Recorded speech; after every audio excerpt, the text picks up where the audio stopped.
Hey, it's Tuesday night. I'm back on a ship. Look at me. Hey, it's 6 o'clock Tuesday. Time for Total Schmidt Show. Today, Neil Croswell, magician, good friend of mine. Well, I just met him. But anyway, he's on the show. Buckle up. Hey, welcome to Total Schmidt Show. How you doing? I'm back at sea. Here's what you're going to get from the show. It's kind of like quarantine comedy, except I'm not going to be home. Actually, it's kind of like quarantine comedy and a combination of all the stuff I've done online over the last year or so. There's sketch stuff, live stuff, stand-up stuff, travel stuff, and of course, conversations with others who do the same things that I do on a daily basis.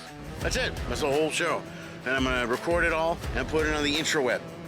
Sometimes. Usually late. Always late. Maybe. I don't know. And weekly? Maybe. Sort of. Could be. Either way, sit back. I hope you enjoy whatever the hell it is I put together for this week on Total Schmidt Show. Hey guys, today it's Neil Croswell I'm talking to, who's a magician. This is a great conversation. We really got involved in talking about the specifics of magic, how he got started, how he builds his show. I mean, it was a really great show. It's one of those things I like to do is to kind of get behind the scenes and see what an entertainer does, how they put their show together. We also talked about the future of live performance, which is something I've been talking to people about a lot lately. With the popularity of social media coming out and YouTube, there's so many different performances being done online now.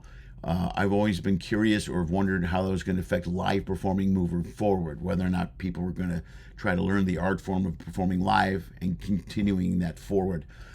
So this is one of the things I got into a discussion with Neil about, and magic is a great thing to talk about because, you know, magic online is completely different than magic live.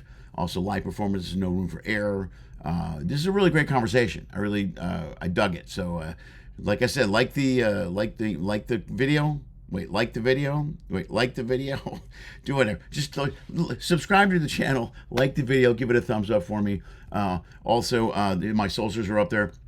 And there's a ticker up here above that gives you an opportunity. If you want to support the show financially, you can go to my website, LennySchmidt.com, which has been updated, and click on Pay If You Can. And there's a whole bunch of options there for you to support the show financially if you feel like doing it. So sit back, enjoy my conversation with my good friend, Neil Croswell. I hear from Facebook, and I find out some guy hacked my Facebook, and it ran an adult ad on my Facebook page, and it's a porn thing. It's a total, and I look, I'm like, what the and then while I'm checking into it, I'm from a ship. I get pinged again every 10 minutes. I'm getting pinged because they're getting hits like crazy. So I'm getting charged every 10 minutes for this amount, and I didn't have the limits because I wasn't spending money on Facebook at all then. So I finally shut down the card, and it caught, dude, it was for like a couple grand that it fucking got hit. And I hit Facebook up and I go, hey man, I got hacked. And then at one point it's all automatic responses. And you can't even talk to them. You can't get hit anybody. I'm like, what? So this is going on forever. Here? So finally they're like, well, you got to prove that it's you. You prove that you proved you got hacked. And I go, well, look at my history. I go, I've never, posted anything like this. I've never done anything. But then by chance, this woman sent me hey, I just happened to be browsing through messages and I came across your message. Did you ever get this problem resolved? So you got lucky. I got way lucky because like PayPal was no help because I called PayPal and they go, well, because it went through Facebook and it's your Facebook, you officially approved it. Right. And they go, but I didn't. Yeah, but according to us, you did. Sure. I mean, it was a train wreck for like 6 to 8 weeks. That's so crazy. Finally, Facebook they reimbursed me everything and they changed everything. So so then I went in and set limits because you can set limits on how much you spend. Sure. So that it could never rake up a charge that high. Yeah. So no matter what, unless they hacked it and changed it though. Thanks. Thanks. I felt fucking great for a second there. Well, we should just be recording this. I am actually, dude. I always start before I always start before. So I'm keeping that for sure now. That's hilarious. Oh yeah. Yeah, dude. Now I feel like well, but it's worked so far. So.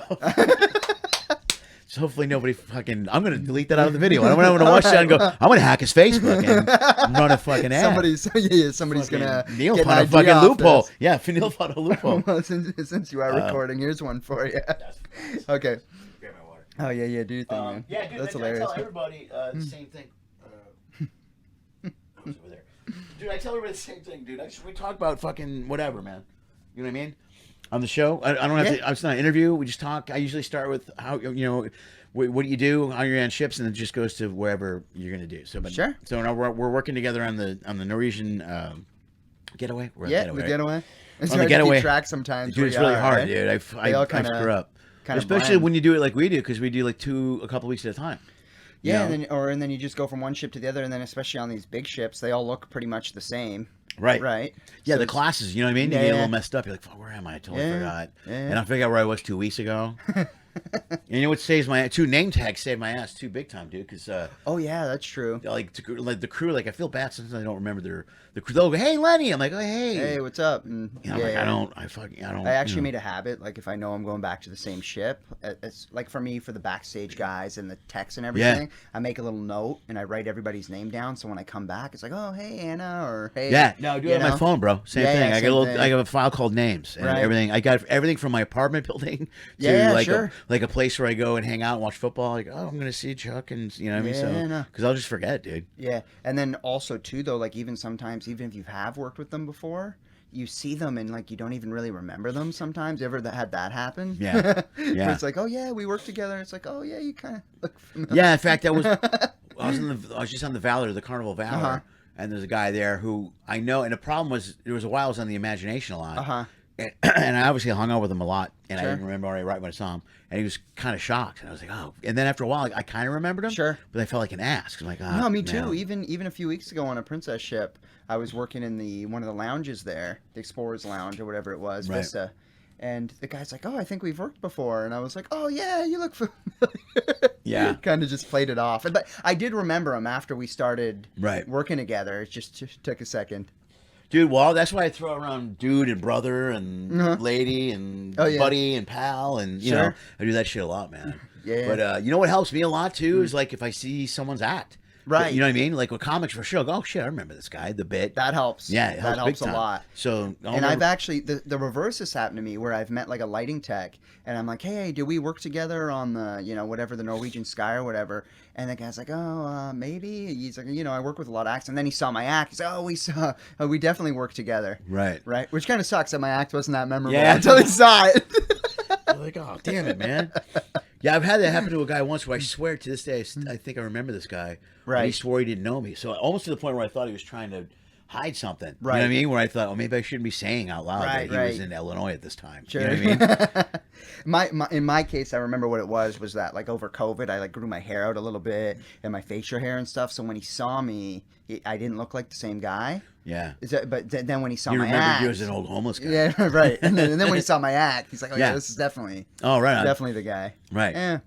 But I mean, I guess if we want to talk how I got started in magic, Yeah. Well, how Yeah. long you been doing it, bro? my whole life. Your whole Yeah, really? yeah. For little So- kid guys? So like I basically the story goes, I didn't choose magic; it chose me. Yeah. The oldest memory in my life is learning my first magic trick. Honestly, like that's literally the first thing I Oh, remember. really? Yeah. No shit. And it was a Kinder Surprise egg. So you get Kinder chocolate. Yeah, and I know so, that, yeah. So I'm Canadian, by the way, for the people watching. right. And in the States, they're actually not allowed to sell like toys that are within food. So Really? you wouldn't have. It's like this old law from 1870 something. We have a lot of those stupid laws. where They're weird. where they don't want a kid eating something and biting into something, but for whatever reason, Canada doesn't have this law, and so we have Kinder Surprise eggs, and it's basically a chocolate egg with a little capsule inside with a Right. toy inside. Okay. And I was 5 years old. My dad bought me one of these. I'm sitting in the back seat of the car, and I open it. There's a little box inside, and it has a top hat on it. And I open the box, and inside's this little rabbit.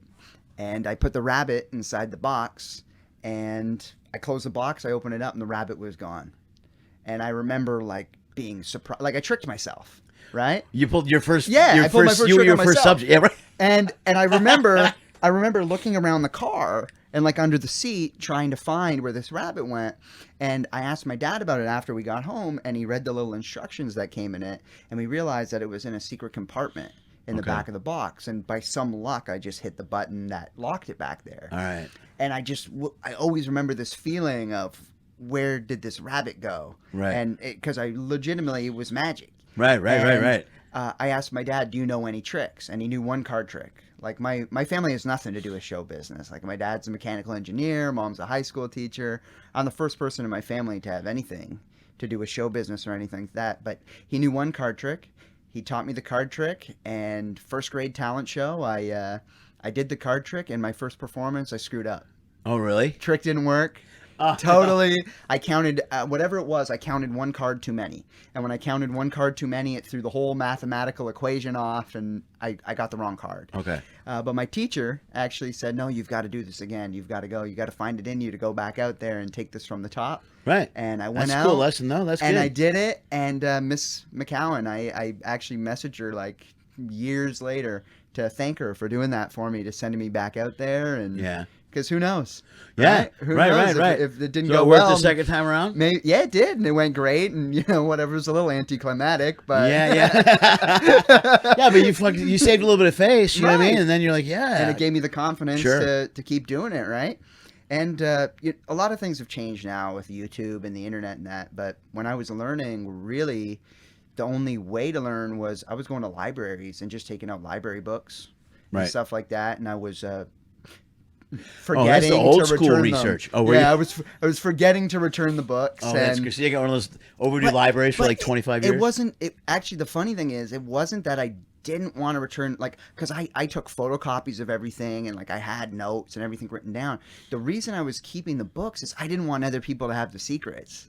That was like the magician really? in me. Yeah, that was the magician in me. Was I knew all the tricks, and even when I was taking out these beginner books, a lot of the books were the same. Right, like the same tricks and different covers and that, but the same tricks. I was just doing it out of selfishness, that I didn't want other people to know how these tricks were done. Right? You're trying to monopolize the whole thing. Right. And then when I was 10, I met a magician by the name of Cliff Harden. And you'll see if you come to that show, I actually have a little homage to him and right part on, of the dude. show. And he took me under his wing, and the rest is history. He introduced me to all the underworld of magic that nobody even knows exists, the conventions and the get-togethers and the magic shops. Right, And right. if it wasn't for Cliff, I mean, who knows, right? Dude, that's amazing. Every magician I know has an homage to their Mentor. like mentor, their Yeah, beginning. sure. You know what I mean? Like every single magician's got Well, one name that they can throw out and go. Because it's such a secretive thing, right? Like if you don't have that person to mentor you, Yeah. like the number one thing of being a magician is a magician doesn't reveal their secrets. Sure. Right? Right. So unless you have that guy who passed you the torch or, took you under their wing, that's why you hear a lot of the professionals had that person, or they wouldn't be where they are. Dude, you know what's interesting to me is to try to wrap your head around where the business is going to go moving forward. Right. Because, like you said, you had to do research on your own. You had to go get the books. Right. Well, now you just can Google shit. Right. Google, YouTube. I mean, there's so much out there. Yeah, right. Yeah, yeah. So, and any average person can Google how do they this or whatever. You know what I mean? To an extent, right? Like Yeah. that's where. Yeah, you definitely have a point, and this Yeah. is something that magicians talk about a lot as well. But the key thing that is always going to come down to is presentation. Sure. Always. Right. Because there's only, the way I explain magic to people is that there's only so many keys on a piano, but there's infinite music. Right. Right? So in magic, there's only so many principles or so many basic things. There's only so many sleight of hand things you can do with a deck of cards. But it's how you mix and match these things to create something new. Right? So you could take an old trick, you could put a new spin on it. Maybe it might be something that people are able to Google nowadays, but you put your own spin on it, you turn it into something else. They're not going to have a clue. Yeah, that goes with almost every form of presentation. Right. There's only 7 jokes. There's only Right. 6 stories. There's only, you know what I mean? Same thing. It all goes back to the same. So it's always about reinterpreting. Like I was a Right. big, doing stand-up. I've also done some writing work and I've written some screenplays. I was a huge fan of the hero's journey Sure. and the reinterpretation of the hero's journey, the writer's journey, and Joseph Campbell and all that stuff. And it basically it's Star Wars, Karate Kid, Matrix, Right. all that stuff. It's the same thing, but it's how you reinterpret the story. So I got into doing things like The Mentor in the movie is actually a magazine. It's not a person. So you're right. It's about presentation. Faraz and I were talking about this the other day because Right. I know a ton of magicians. I know quite a few that will do the same trick Sure. But you're right. You're 100% correct. It's about presentation. It's Yeah. about making it your own. What you bring to it. Right. Right. Yeah. Always. And like you said, with jokes too, man, it's like there's only maybe so many basic premises. Right. But you could turn it into something completely different than another comic. Right, and Yeah. you can combine the two and Exactly. the techniques, and you mix Same them deal. around. You know what I mean? Or you can you can do something like that throws people off. I think the other thing with magic too is maybe they may be able to find a secret on like the base level. But if you've added so many layers to it that, okay, maybe they figured out one part of it, Right. but how did they get to that? How did the magician get to that part? Right. Right? Okay, Right. we know how he did this, but how did he get there if he did all these other things before that? Because he wouldn't have been able to do it that way. Right.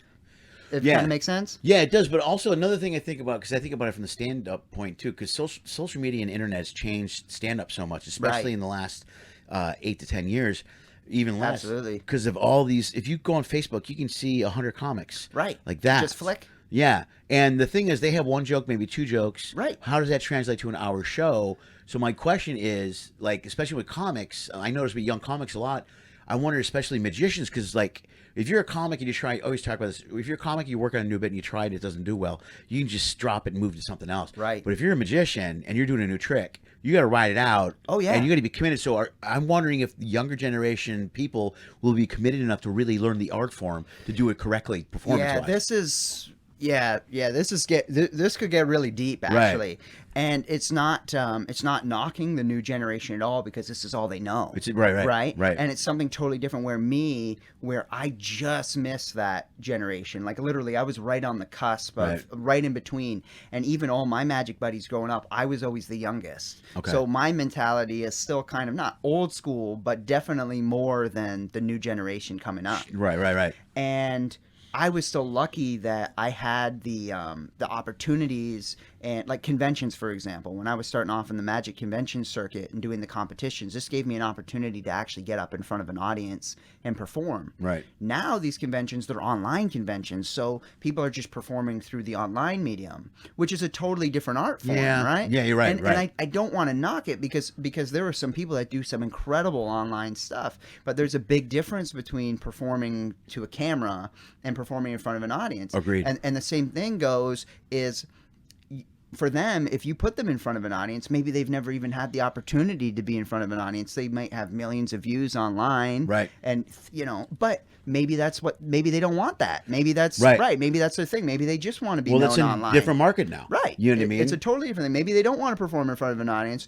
The old school like mentality for us is, oh, well, what's the good if they can't actually perform in front of a live crowd? Like they wouldn't last 5 minutes in front of a live crowd. Yeah. But maybe they don't want that. Yeah, you got to Right. open your mind up to, like, as the business. I've been doing this 35 years, Right. And it's changed a bunch Sure. of times. And every time it changes, I know a lot of guys that are like, well, fuck it, I don't want to have to. That's stupid, Right. Well, you can't have that mentality if you want to keep working. You got to adapt. You got to adapt. Yeah, you have to Yeah, find a way to totally. adapt. So there's a whole TikTok generation out there of stand-ups, Sure. but they're making a lot of money on TikTok, and maybe Right. they don't want to go on the road. Exactly. Which is fine until they go on the road.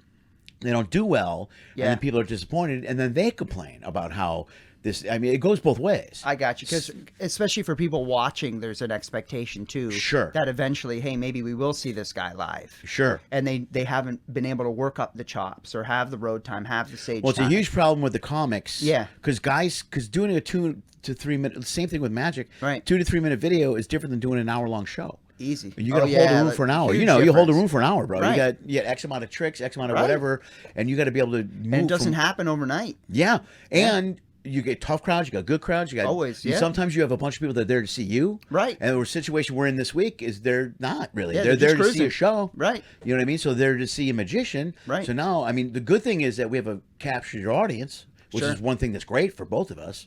Because then we walk up in front of a room full of people who want to see a show no matter what. Right. So now it's a matter of whether or not you can pull that show off. Exactly. Get Right. them on your side. Right. Yeah, So yeah. then that's why it's two different art forms. Totally. Working a live room is a whole different art than doing the video thing. Oh, big time. Yeah. And these social media guys, a lot of them some of these TikTok guys make ridiculous money. There's guys in LA. Oh, sure. They're making millions of Magicians dollars. too. Right, There's, I bet. There's Facebook magicians. And Really? Actually, there is. But the thing is there actually is a handful of guys who have capitalized on both, who are like excellent live entertainers and also have like that online presence and are making money from the online stuff. But there is some that are just strictly Instagram magicians, and they have some of the most followed pages in the world, and I often wonder sometimes that if they are just like if fame is their end goal and they're using magic as that bridge, if that makes sense, like they're more focused on being like famous and having that following, and magic is the way for them to get there, as opposed to actually having a love for magic and wanting to be known as a famous magician. Right. Is that, if that makes No, sense? it makes total sense, because also part of that I think about is it's so much easier to get known. It's, I guess, fame, known. You can get instant gratification from the internet quickly, Right. by being on there as a magician or a comic relatively Sure. quickly. And let's say you get a viral video, you're lucky Right. enough at a young age, and before you know it, you get a ton of attention, as opposed to the mentality it sounds like we both came through, which was, dude, I didn't make dick for my first 14 years. Oh, You know what I yeah. mean? You're trying Right. to figure it out. You're working, even when you're working, you're making okay money. Like starving artists is a Yeah. is a thing for a reason. Sure. Yeah. Right. So we learned to work a room. We learned to work the road. We learned to Right. adapt. We learned to do all that. But the question that now is whether or not fame at the end might be the end game, because they get it so much quicker. You know what I mean? Like if you're starting out now younger, more people know about you, no matter whether you're really famous or not, now than when I started out doing whatever. Right. Because you're just doing I'm doing an open mic, or you're doing a show Sure. somewhere in Canada, and the only people know about you are in town. Right. You put something on the internet, a few, 1,000 people could just even glance at it real second. quick. Yeah. Right. And whether or not it's viral or not, enough people, you're going to get exposure. You're going to get Sure. it's easier to get way more exposure, I guess, is what Right. I'm going with. Totally. So it's quick. It's easier to get this gratification quick. My question is, I think it's going to be interesting as time goes forward, as either A, can they keep that up? Right. You know what I mean? B, do they want to keep it up? Right. Sometimes you make enough money, you're like, some of these TikTok guys could retire now. You know? 20 years old. Sure, yeah, Right. and again, I'm not again, Sure. I'm like you, I'm not going to knock that art form. Well, and the other thing too is that you can't knock it because these guys are working their ass off. Sure, Right. And That's to, the other thing to too. do and edit a video, Right. it takes work. And It's- like I can't wrap my head around what these guys do. yeah, just And because you the- put it online and 10 million people love it doesn't mean you're like, well, he didn't struggle. Right. You don't really know. No, it's you hard. don't know what they did. Yeah, or how to nobody get knocked. there, 10 million people right? didn't go to his house and knock on his door. And especially like the YouTubers, the amount of editing and Yeah. everything, and the commitment. Yeah. I mean, it's the same. The way that I've always like thought about this is like we have a like the way our minds work is like we're just, for you it's probably comedy 24/7, right? Yeah. Like you see something, you're observing, hey, that's funny, I can make a joke out of that. That's how your mind works. Right. The way my mind is wired is that it's magic everything. I see something, hey, that's a cool like design, I could make a prop out of that, or Right. oh, that's a cool concept for a trick or whatever. And the same thing that we have wired in our mind is what Arnold Schwarzenegger had when it came to Sure. bodybuilding. Yeah, right. Or, what Tony Hawk had to skateboarding. Yeah, or any Right. athlete has, Right, for what they do. Jordan for basketball, and, that's what these social media guys have. That Yeah. in their mind, that's what they're just wired that way. right. And they're obsessed with it, and they have a goal, and that's what they do. When also, and they're kind of, and who knows also, first of all, they have the access. You know what I mean? That too. I mean, Yeah. 30 years ago, I remember when I used to put mailing list cards out on tables. Sure. You know what I mean? To get Right. people, and I'm not talking email lists. Right. I'm talking addresses. Give me your Oh, address yeah. and I will send you a card when I'm coming to town. Wow, You know what I mean? Like really, eh? Yeah. I remember doing, not to that extent, but I remember having little like photocopied cutouts and going to parking lots and putting them on Yeah. people like flyers. Yeah, like yeah. old Dude, school, man. yes, dude, yeah. Right. Right. I was 12 years old. That was my first hustle. Was I was going around as a Neil the Magician, $40 for Really? a birthday party. Dude, that's the best. Yeah, man. And I was doing it on private property, Right? too. And Dude, I'm just surprised. popping But fences. I'm surprised I never got a call about it or anything. Right. But if they did, I'd be like, hey, I'm 12. I'm sorry. I Yeah. didn't. I had an out. Yeah, right. I'm a 12-year-old kid, man. I don't know what to tell you. Dude, that's the best. Yeah. Yeah, it's interesting. Yeah, because it's just it's a different, like on one level it's like it's easier for them to access to get the fame, Right. But then my question is whether or not they want to keep doing it. Right. And then, like, they and won't- how do you keep it up too? Also, it's a whole different dopamine effect too. I was thinking that too. You know man. what I mean? But if you think about like the rush we get from killing a show, Right. That's the same rush they get when something hits. Sure, that's true. Right, and Yeah. that's what they're chasing. Right. The high that they're chasing is like when we go out. Yeah, it's just and a different high. It's just a different, but it's just all dopamine related. Right, but Right. but there's still, to a degree, there's still commitment to it. Like there's a lot of Oh, people. yeah, for sure. Like some social media dopamine stuff is just to get out there and get likes for anything. Right. But some people put a lot of thought into what they're doing and put it out there. You know what I mean? Sure. And then when they've put that time and commitment into it, and then it does hit. Like I know a lot of people, artists like musicians and this and that, and they just get frustrated because of how much effort that they put into it, and nothing they can't get a following or they can't get the likes or whatever, and then they just give up. Yeah. Right? See, I just don't give up. Yeah. I don't have any that's the followers, thing, right? but I have very few followers. I'll put a video and go, this is going to be great. And Right. then, And if it happens, it happens. yeah, but the key is, I guess they tell you just keep putting stuff out. So every week I put something Right. out. Consistency. Right. Yeah. Oh, I've seen it happen. Yeah. With a lot of my comic buddies. Right. Like Flip, our good mutual friend of both of us, and Yeah. he was doing, even when I met him last year, he was doing every day. He was committed to putting these clips on Instagram. Yeah, he and was doing them like crazy, dude. He was doing them every day, and there was even times where it's like, hey, you want to go out? He's like, yeah, I would love to go out. I got to get this online first, and the Wi-Fi here sucks. Yeah, I got to right. find Wi-Fi or whatever. Yeah. And look, like now the last couple months, he's had a few of his videos on Instagram hit like millions of views, Yeah. and he's getting a good following. He built up like tens of thousands of followers. Yeah, that's good. Just consistency. I know I'm chasing that guy. Yeah, Yeah, he's right. good. But yeah, it's even harder when you're on the ships, man. Right. Because I was talking to Kent about this a little bit. Like tomorrow is a day where I'll spend all day. I have a Wi-Fi place. Right. And I'm uploading videos. That's all I'm doing is uploading content. Right. And I got 6 hours. I can do this. I can do this. I'm going to upload my YouTube page, go to my Instagram, and TikTok. You know what I mean? It's just like The commitment. Yeah, so you got to do it every day. So you just keep plugging away at it, and you keep doing it. Sure.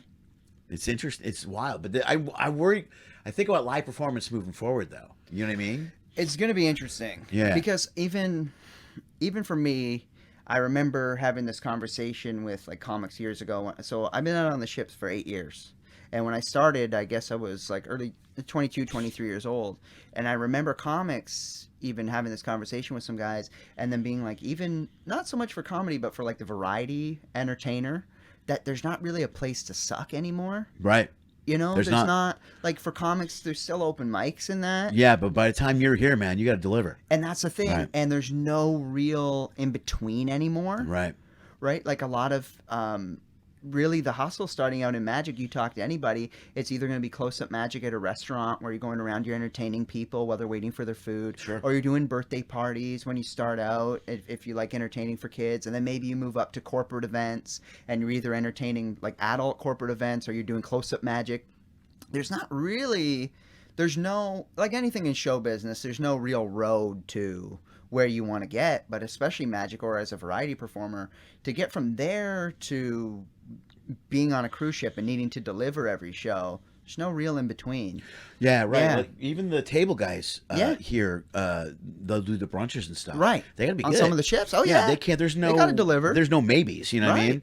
Like I remember brunch guys when I used to go in the suburbs in Chicago. And yeah, well, that's the close-up magic capital. Yeah, and they were starting out. That's the raw form guys where there were guys that they would mess up or they would sure. or you could see what they would You can practice a million times. You can do the trick on camera. You can do it to a mirror. The funny thing about practicing in front of a mirror, though, is you're only seeing the reflection of the angle you want to see. Right. With magic, some guys will practice with multiple mirrors. Right. Right. Oh yeah, so that's they can great. see Yeah. every angle. Yeah. Right. Yeah. Or you film it from multiple angles because you don't know what people are going to see from that's this. smart, yeah. Right. Yeah. There's a lot to it, but really, the funny thing is, so Lance Burton is like one of the biggest magicians of all time. To me, he's GOAT level. Right. Magician. Right. And I remember the World Magic Seminar was a big convention every year in Las Vegas. And they had this big teen weekend get together sponsored by Lance. And I remember one year, it was a Q&A, and somebody asked Lance, they're like, what's the secret to success? And he literally just said, do as many shows as you possibly can, whether they're free, whether they're just get out there and do it. And here I am as a kid thinking, well, duh. Yeah. Yeah, thanks for the advice there. But as you get older, you realize when doing it, that is literally the answer. Right. The only way you're going to learn is to do the shows for as many different audiences as you can, as many different venue types as you can. Because if you show up and you work in an amazing venue where everything falls into place and the stars align, that's not going to give you a good indication if the act works, because not every venue is going to be like that. Right. You've got to work the worst venues in order to be able to work anywhere. Well, you got to learn how. That's why by the time you get to a cruise ship, you usually have done about every gig, everything imaginable. So eye lines, sight lines. You know exactly what's going to work, Yeah. and even especially being able to adapt. Yeah. like as for a magician, for a comic too, just knowing the material, knowing the audience, seeing the demographic that week. Yeah, right. Or knowing what cruise line you're working for and what demographic, what jokes are going to work. Right. Really. And that's just from doing it and from having the material. Right. And I just remember being on the road and just like some of the venues just being so frustrated and so upset backstage. Yeah. And then I think back now and I'm like, you know what? Thank God for that venue. Yeah, right. Thank God for that experience, because like I'm not bulletproof, but I definitely feel like a lot more. Yeah, no, like I know I'm more confident in myself when I'm put into a situation. I You're don't seasoned, worry bro. anymore. You know, you're kind of seasoned. Yeah, You know, right. you got it down. I think it was Jeff Maher. I think is the comic I'm trying to think of. It was the guy that told me early on. I was just starting out. He was like, "You need to keep working, keep writing, keep working." And at the time, I was kind of mad. I go, "That's it." It's just so obvious. I'm like, "Really? That's Yeah. it?" Because just you got to keep writing, keep working. So when you get older, you're right. I agree. People always say to me, people come to me all the time, like, "I should be a comic," and a lot of times I go, I go, okay. I go, but you know, you just they go, what should I do? I go, get on stage. I go, you got to get on stage. Right. And because with stand up, I always tell people the same thing. The way stand up gets you, the way it got me was the first time I went up, I killed.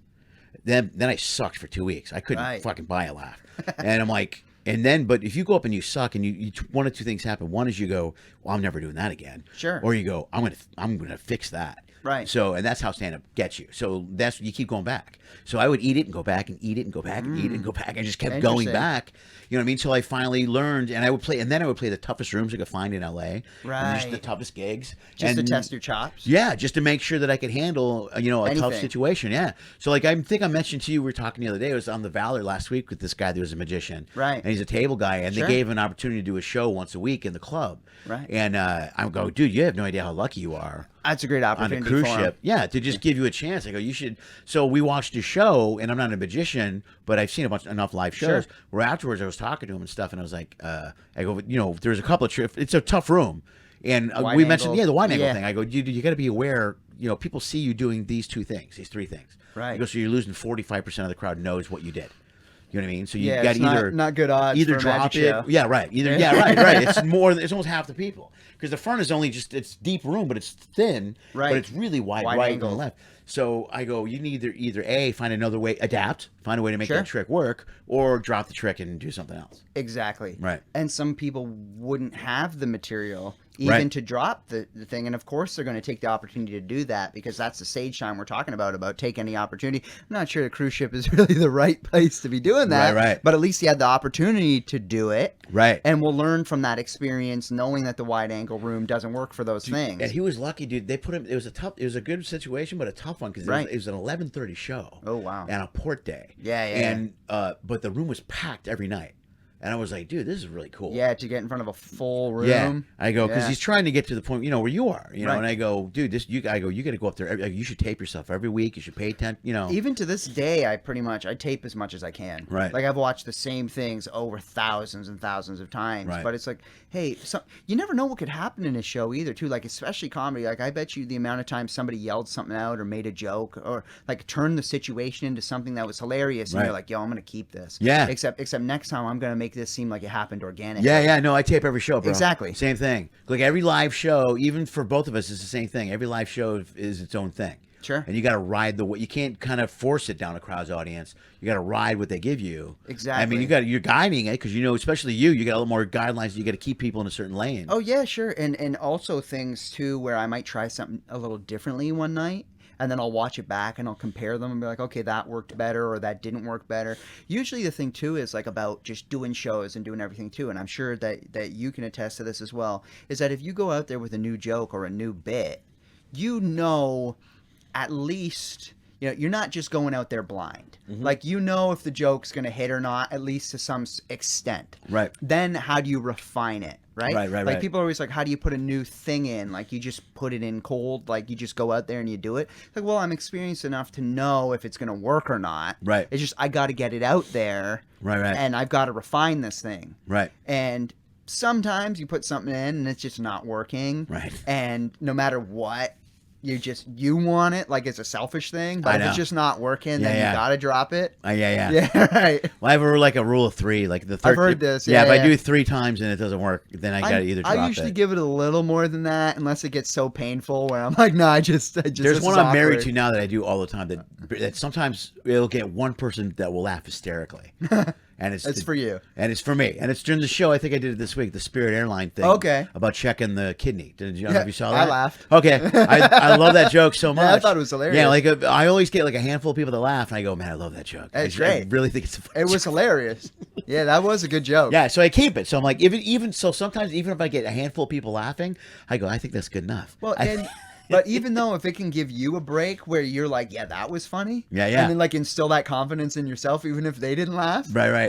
Or Yeah. like sometimimes even for me, I'll do like a show-offy thing Right. that will go over everybody's heads Right. except for me. Right, Like if I do something, like I do a slight of some sort, just to be like, yeah, I still got it. Yeah. You know? That's cool, dude. Yeah. Oh, and the funny thing is, and you'll see this week when you come to the show, I actually open the show with the most difficult,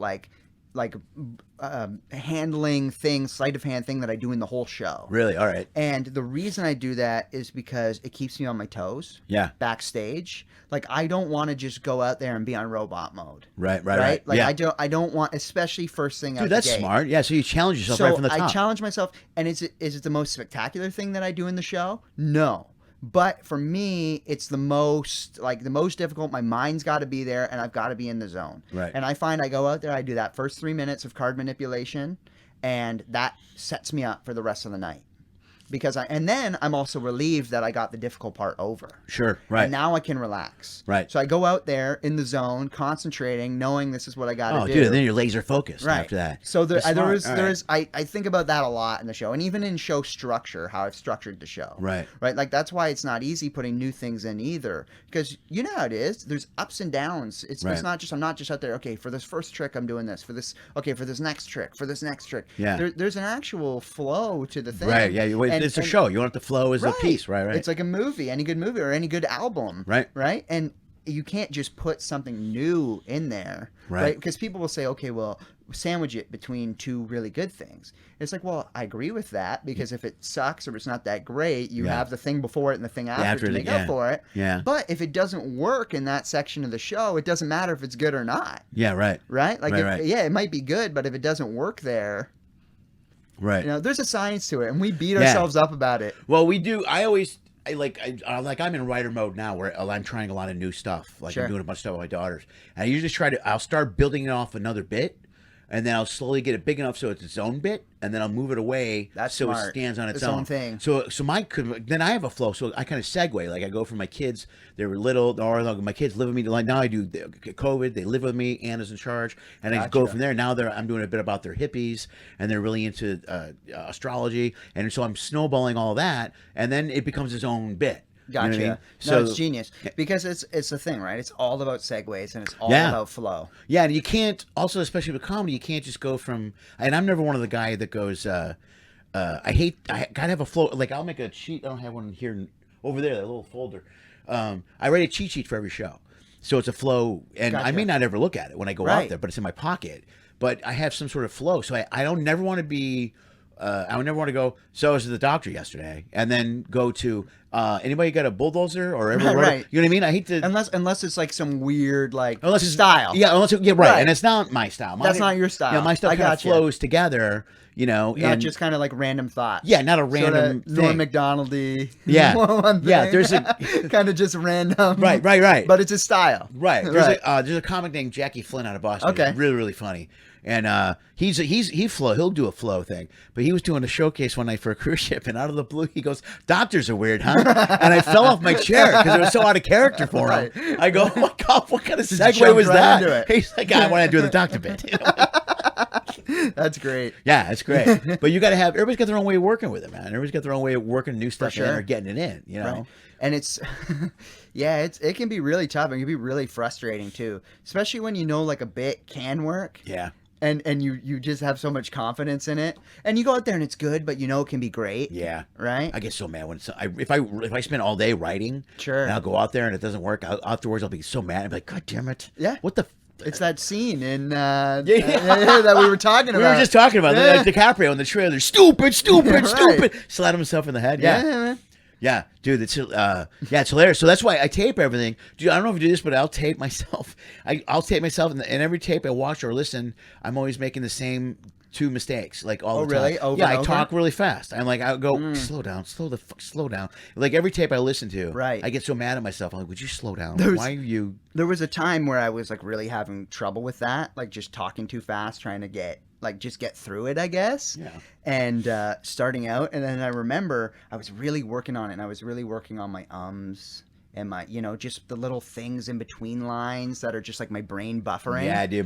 Yeah. You know what I mean is mine, right? And there was this time where I'm watching this video and I'm thinking, man, I'm talking way too fast here. And then I realized that when it was recording, it actually recorded it in a sort of a sped up way. Oh no! So I was like being so hard on myself about how fast I was. And you weren't talking that and fast? I wasn't Oh, talking. dude, that's that hilarious.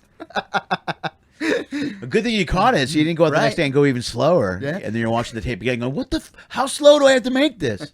What is wrong with me?" The other thing I was going to say about like the segueing and just going from like one thing to another. Initially, when I started out, a lot of what I was doing, I was working silent. Like a lot of these competitions and stuff, when I was doing the stage competitions. Oh, right. We didn't talk. We Right. would do like 7-8 minutes and it would just be a silent act. Right. And everything that I learned about show flow and structure and segues was actually all from working silently. That's significant. That's huge. Because I would look at my favorite acts and my favorite guys, and it wasn't like, hey, I have this and I did the trick and then I went and I put it down and then I pick up something else and I do the next trick. Right. Everything flowed beautifully into the next thing. Right. And it's like, man, if I need to get to that level. Right. And then once I started doing that with my silent act, because a lot of things in magic too. Magic, and I talk about this in the show too, magic is actually kind of like its own language in a way, because I've been really fortunate. Like I've performed all over the world, and doesn't matter where I am, doesn't matter what language they speak. When I do a trick, it's like the reaction is always the same, and it's because the magic speaks for itself, right? Oh, dude, that's powerful. Yeah, I didn't think about that. it You're does. absolutely right. Like I've been in the middle of rural China. Right. And these kids, they'd never even seen a white person before. Right. Where we were. Right. And I'm doing magic tricks for them, and their reaction was no different than if I was at home Right. doing magic. When the moment hit, the look of It's the them same- looking at each other, and Right. it's just this weird universal thing that only magic can deliver this to people. Right. Right. But it's like comedy too, with a joke. Right. But Yeah. I don't necessarily know how jokes translate sometimes. Right. Yeah, that's different, dude. It's different though, because Yeah. with magic, we talked a little bit about this with Kent, because Kent studied physical theater. Right. And he said when he was a kid, he had a stutter. And that's Okay. kind of where he ended up doing that. And now he's in the show Junk, which is mainly, it's a lot of Talking. Yeah. Well, it's not much talking. Right, not much talking. Yeah, it's Got singing, you. a little bit of singing and a lot of more physical and stuff. But magic, dude, that's a great point. I never even thought about that. You're right. Yeah. Anywhere in the world, you could go You and can do a go. magic trip. You do something. Yeah. And you just make it happen. And every kid will And get that. Every so- kid will appreciate it. So that's why working silently in the beginning, like I worked Asia a lot and I didn't have to say a single word. Right. Because I'm over there just doing 15, 20 minutes to music. Sure. Right. But then when I actually started having to do, like for the ships, you need a lot of material. You need, Right, 90 right. minutes, 2 different 45. Sometimes you need even more for that, for like a split show. Right. Or some sort of welcome aboard or whatever. So that segue for me from working silently to actually talking, that was a challenge too. Like Right. if you told me all those years ago the amount that I would be talking on stage, I probably wouldn't believe you. Right. But as far as show flow goes, I actually learned a lot from working silently. Right. And how to now adapt that to an actual 45-minute show. How do I make this, like you said, how do I make this joke go into this joke into this joke? Well, how do I make this trick go into this trick into this trick? Right. And not just seem like I'm a guy behind a counter at a magic shop. Right. Right. Well, that's huge also, because like the silence thing worked for me kind of in a reversal way, because I did stand up first and then I did improv. But through improv, I learned the power of silence in a Right, performance. right. So it made me a better comic, because then I could build a joke the right way Got and you. use a pause or a beat and appreciate Makes a silence. lot of sense. So silence didn't scare the shit out of me so much. Right. And now I hear, if I'm in a theater and it's quiet, I'm not freaked out. Doesn't bother you. Yeah, years ago I'd be like, oh my God, I got to do something quick. Right. Right. So Same. you learn, but silence is so powerful if you use it the right way. You In the know how to right use way. it. Yeah, right. Because it's a different silence. Because they're waiting. Because the Yeah, crowd's right. like, and for you even more, because everyone's anticipating Sure, something to happen. something, and they don't know what. A lot of Exactly. times that crowd has no clue what you're But going to do. and Right. just speaking of silence, like people don't realize, actually, I can see exactly what you mean, how it can be applied to the right joke in the right area. Right. But a magic show, especially to build suspense, Yeah. like nothing is actually everything sometimes. Right. Yeah, that's a great line, dude. Yeah, dude, it really is. Yeah. There's a few moments in the show. There's one especially, and I won't ruin it for you. Yeah, don't. But there's one where there's just like, it's just like probably silent for like 5 seconds. Yeah. Or even longer. And that's because so everybody in the room, you just hear them like, no way. Yeah. Like there's no, and Dude, that's all. Be cool. That's all you hear in the silence. Yeah, right. It's just people being like no, or cussing, or you right. know, whatever. Dude, that's gotta feel good because they know what they now when the moment hits. Because it's the same with a good joke. You lead them one way and then you hit them in the end. Right. Good twisted end of a movie, you hit them at the end. And with magic, you lead them down one path.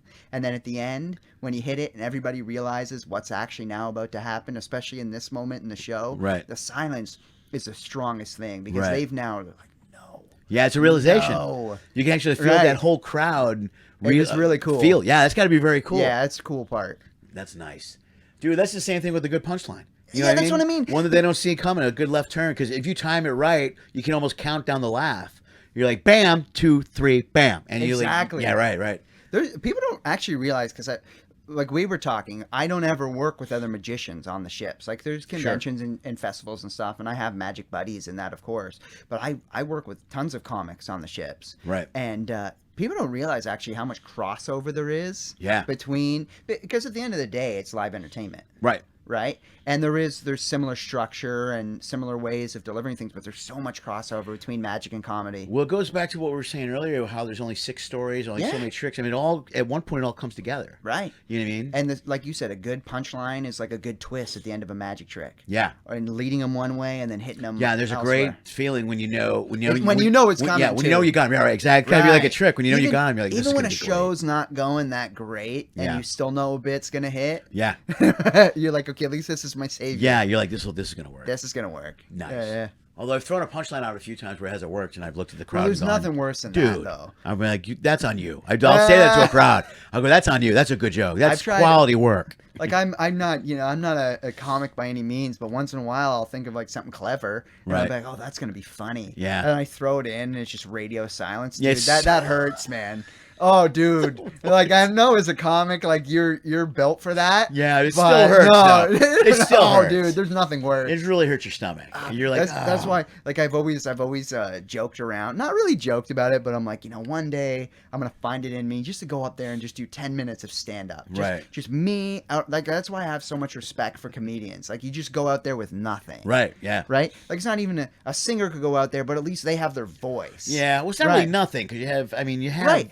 And you could be you could sing a song, even if you don't sing it that great. It could be like a song that everybody loves. Yeah, that's where like cover bands win always. Right. You know what I mean? I see a cover band, I'm like, well, you got a solo coming up. Right. So no matter what, you're gonna win. Right. So I kind of have this thing where I'm like, one day I'll just go out there just to say I did it. Yeah. And just go out on the stage, bare bones, nothing else. Because for me, I've always had like the magic to fall back on. Sure. So even if the joke sucked, at least the trick was good. Yeah. You go. So anyway. Bam.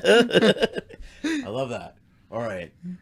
Dude, we should wrap this up. We blasted through 50 minutes. Did you want to do a card? You want to do a card? Something? I was actually going to say I could, but I just don't know how if the camera setup is that great for it. Let's see if this is a full deck. Hold out your hand. Sometimes I'm missing cards, but you chose the 4 hearts. Let me see if I have the other 4s here. So 4 spades, 4 diamonds. Let me see here. 4 clubs. Perfect. I'm going to ask you 3 questions. All right, Lenny? Okay. You're going to keep your hand out for me like a table. Okay. All right. And you're going to tell me all right. 3 super easy questions. First 2 really easy. Third question's a trick question. All right. All right. I'm warning you right now. Which 4 is this one? This is 4 hearts. Easy question. Yes. Yeah, it's not a trick question yet. 4 hearts. Right. Second question. Which 4 is this one here? It's the 4 diamonds. 4 diamonds. Trick question. Which one's on top? The diamonds or the hearts? Diamonds. You sure? Yeah. I said it's a trick question. I think so. Actually, you would be right, but the diamonds and the hearts are on top. Oh, dude, that's so messed up, dude. That's impressive. That's really cool. I think that came across well. Yeah, hopefully. Dude, thank you, man. Yeah, that was man. awesome. Cool, buddy. Right on. Oh, dude, real quick, let's hit your socials real quick. Oh, yeah. So social media, Instagram would just be at Neil Croswell, NeilCroswell. And then just YouTube, Neil Croswell Magic. Dude, perfect. Thank you, man. Right cool, on. buddy. Thank you, man. Yeah. We'll see you tomorrow.